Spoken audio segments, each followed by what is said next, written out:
Hi everyone, welcome to job updates in Telugu YouTube channel.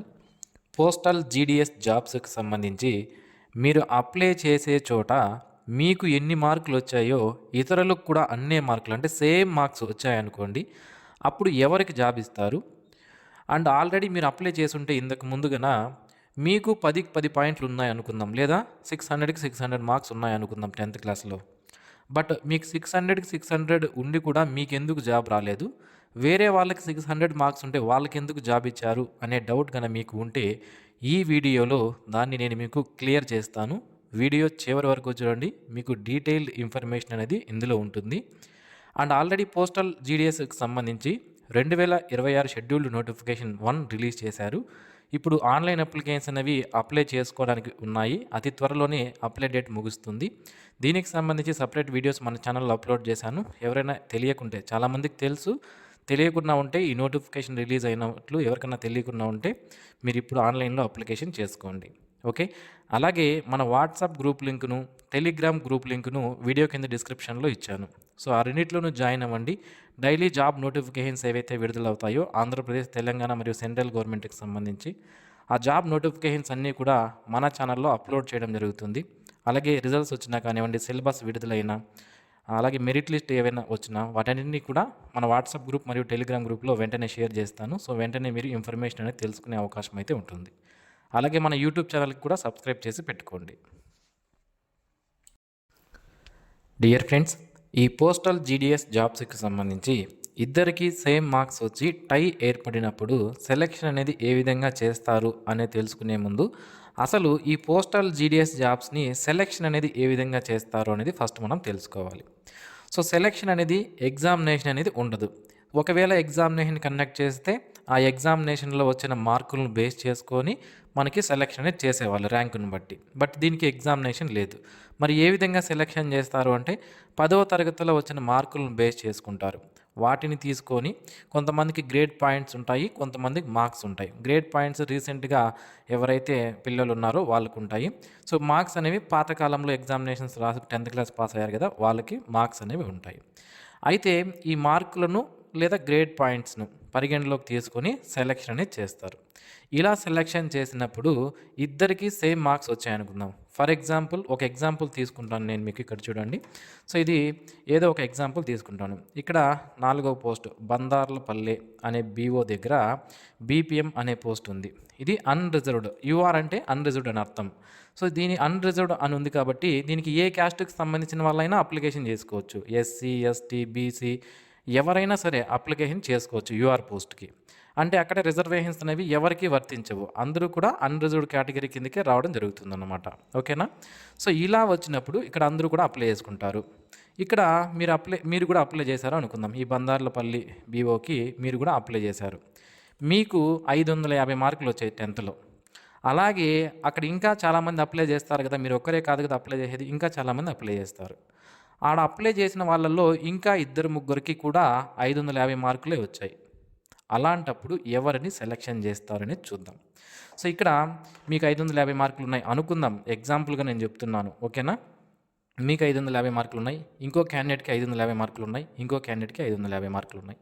అలాంటప్పుడు selection అనేది ఏ విధంగా చేస్తారు అంటే ఇక్కడ మనకి నోటిఫికేషన్లోనే ఒక పాయింట్ అనేది వాళ్ళు ఇచ్చారు. చూడండి, while preparing the merit list in case of tie among the applicants. అంటే మెరిట్ లిస్ట్ తయారు చేసేటప్పుడు ఒకవేళ క్యాండిడేట్స్ మధ్యలో ఇద్దరు కానివ్వండి, అంతకన్నా ఎక్కువ మంది కానివ్వండి, టై ఏర్పడినప్పుడు the same should be decided on the basis of the following priority order. కింద ఇచ్చినటువంటి ప్రియారిటీ ఆర్డర్ బేసిస్ పైన ఈ పోస్టులను సెలెక్షన్ చేస్తాము అని మనకి ఇక్కడ క్లియర్గా మెన్షన్ చేశారు. అది ఏంటి అనేది చూద్దాం. ఫస్ట్ పరిగణలోకి తీసుకునేది ఏంటంటే, సో నేను మీకు ఆల్రెడీ ఒక ఎగ్జాంపుల్గా తీసుకొని చెప్పాను కదా, ఇక్కడ మీరు 550 మార్కులతో మీరు అప్లై చేస్తారు. ఇంకా 2-3 క్యాండిడేట్స్ కూడా 550 మార్కులే వచ్చాయి వాళ్ళకి. అప్పుడు మీ ముగ్గురిలో ఎవరికైతే ఏజ్ ఎక్కువ ఉంటుందో, వయసు ఎక్కువ ఉంటుందో వాళ్ళకి ఫస్ట్ ప్రిఫరెన్స్ అనేది ఇస్తారు. ఓకేనా? సో అంతే, ఫస్ట్ ప్రిఫరెన్స్ అనేది ఏజ్ ఎవరికి ఉంటుందో వాళ్ళకి ఇస్తారు. ఇక్కడ చూడండి, డేట్ ఆఫ్ బర్త్ ఆధారంగా ఓల్డర్ ఇన్ ఏజ్ అంటే వయసు ఎక్కువ ఎవరికైతే ఉంటుందో వాళ్ళకి ఫస్ట్ ప్రిఫరెన్స్ అనేది ఇస్తారు. ఒకవేళ డేట్ ఆఫ్ బర్త్ కూడా సేమ్ అనుకుందాం, ఓకేనా? డేట్ ఆఫ్ బర్త్ కూడా మీకు సేమ్. అలాంటప్పుడు ఏ విధంగా సెలెక్షన్ చేస్తారు అంటే, వీళ్ళు ఎస్టీకి సంబంధించిన వాళ్ళు ఎవరైతే ఈ ఇద్దరు క్యాండిడేట్స్‌లో 550 మార్కులు ఇద్దరికీ వచ్చాయి కదా! వాళ్ళలో ఎస్టీ ఎవరైనా ఉన్నారా అని చూస్తారు. ఓకేనా? ఎస్టీలో కూడా మళ్ళా ఫస్ట్ ట్రాన్స్ వుమెన్‌కి ప్రిఫరెన్స్ ఇస్తారు. తర్వాత ఫీమేల్‌కి ప్రిఫరెన్స్ ఇస్తారు. తర్వాత ట్రాన్స్ వుమెన్‌కి ప్రిఫరెన్స్ ఇస్తారు. ఎస్సీ. ఓకేనా? ఇప్పుడు ఎస్టీ కూడా కాదు వాళ్ళు. ఓకేనా? మీరు ఎస్టీ కూడా కాదు. ఆ తర్వాత మీరేమన్నా ఎస్సీనా అని చూస్తారు. ఎస్సీలో ఫస్ట్ వుమెన్‌కి ప్రిఫరెన్స్ ఇస్తారు. ఓకేనా? ట్రాన్స్ వుమెన్‌కి ప్రిఫరెన్స్ ఇస్తారు. దాని తర్వాత ఫీమేల్‌కి ప్రిఫరెన్స్ ఇస్తారు. మీరు ఎస్సీ కూడా కాదనుకోండి, మీరిద్దరూ కూడా ఎస్సీ కాదనుకోండి. ఆ తర్వాత మీరేమన్నా ఓబీసీనా అని చూస్తారు. ఓబీసీ కూడా కాదనుకోండి. తర్వాత మీరేమన్నా ఎకనామికల్లీ వీకర్ సెక్షనా అని చూస్తారు. సో, ఈ విధంగా ఫస్టు వయసులో ఎక్కువ ఎవరున్నారు అని చూస్తారు.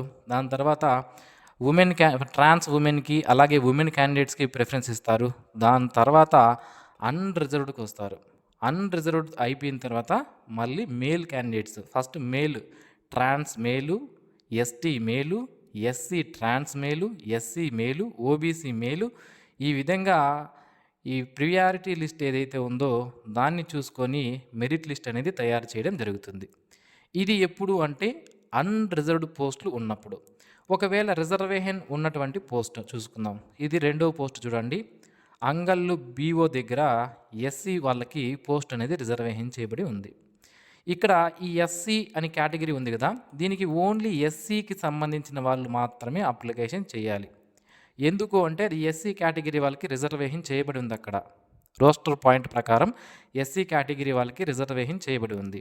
అప్పుడు ఎస్సీలో ఉన్నటువంటి ఫస్ట్ ట్రాన్స్ వుమెన్ ఒకవేళ ఇద్దరికి సేమ్ మార్క్స్ వస్తే ఫస్ట్ ఎక్కువ ఎస్సీలో ఏజ్ ఎవరికి ఎక్కువ ఉంది, అలాగే ఎస్సీలో ట్రాన్స్ వుమెన్ ఉన్నారా, అలాగే ఫీమేల్ ఉన్నారా, మెన్ ఉన్నారా, ఇలా చూసుకొని వీళ్ళు సెలెక్షన్ అనేది చేయడం జరుగుతుంది. మరి ఈ విధంగా సెలెక్షన్ చేసేటప్పుడు మెరిట్ లిస్ట్ అనేది ఎవరు తయారు చేస్తారు అంటే మనుషులు ఎవ్వరు దీన్ని తయారు చేయరు. కంప్యూటర్ జనరేటెడ్ మెరిట్ లిస్ట్ అన్నమాట ఇది. అంటే మనకు వీళ్ళు కంప్యూటర్లో ప్రోగ్రామింగ్ అనేది ఆల్రెడీ ఇచ్చేసి ఉంటారు. అందరూ క్యాండిడేట్స్ అప్లై చేసుకుంటారు. నియర్లీ 2-3 కోట్ల మంది ఈ పోస్టల్ జీడీఎస్ జాబ్స్కి దేశవ్యాప్తంగా అప్లై చేసుకుంటారు. అయితే ఆంధ్రప్రదేశ్ మరియు తెలంగాణలో కూడా 10 లక్షలకు పైగా క్యాండిడేట్స్ దీనికి అప్లికేషన్ చేసుకుంటారు. ఇంతమందిని ఒక్కొక్కరిని వెరిఫికేషన్ చేయాలంటే మాత్రం మనుషులు చేయాలంటే అది మాత్రం చాలా కష్టం కదా! అందుకే కంప్యూటర్ జనరేటెడ్ మెరిట్ లిస్ట్ అనేది తయారు చేస్తారు. అంటే మనం ఆన్లైన్లో అప్లై చేసుకుంటాం కదా! ఆన్లైన్లో మనమే అన్ని డీటెయిల్స్ ఫిల్ చేస్తాం. మనకి ఎంత పర్సెంటేజ్ వచ్చింది, మార్కులు ఎన్ని వచ్చాయి అన్నీ కూడా మనం ఫిల్ చేస్తాము. ఆ డేటా అంతా వాళ్ళ దగ్గర ఉంటుంది. దాన్ని వాళ్ళు ప్రోగ్రామింగ్ రన్ చేసి కంప్యూటర్ జనరేటెడ్ మెరిట్ లిస్ట్ అనేది తయారు చేసి మనకి మెరిట్ లిస్ట్ అనేది విడుదల చేయడం జరుగుతుంది. ఓకేనా? సో, ఈ విధంగా ఒకవేళ ఇద్దరు క్యాండిడేట్స్‌కి కూడా సేమ్ మార్క్స్ వస్తే ఏ విధంగా సెలెక్షన్ చేస్తారు అనేది మనం ఈ వీడియోలో క్లియర్‌గా తెలుసుకున్నాం. సో, ఆంధ్రప్రదేశ్ మరియు తెలంగాణ రాష్ట్రాలకు సంబంధించి నిరుద్యోగ అభ్యర్థులు ఎవరైతే ఉన్నారో మీకు ఇది చక్కటి అవకాశం. ఎగ్జామినేషన్ లేకుండా మీకు 10th క్లాస్‌లో వచ్చిన మార్కులను బేస్ చేసుకొని ఆంధ్రప్రదేశ్ రాష్ట్రంలో అయితే 1060 పోస్టులు, తెలంగాణ రాష్ట్రంలో అయితే మనకి 608 పోస్టులకు నోటిఫికేషన్ ఇవ్వడం జరిగింది. సో, మీరు ఆల్రెడీ నేను డిఫరెంట్ టైప్ ఆఫ్ వీడియోస్ అనేవి మన ఛానల్‌లో అప్లోడ్ చేశాను. ఈ పోస్టల్ జీడీఎస్ నోటిఫికేషన్ సంబంధించిన వివరాలు, ఎలా అప్లికేషన్ చేసుకోవాలి అనే వివరాలు, అలాగే దీని యొక్క శాలరీ అనేది ఏ విధంగా ఉంటుంది. ఇప్పుడు శాలరీ 20,000 వరకు వస్తుంది.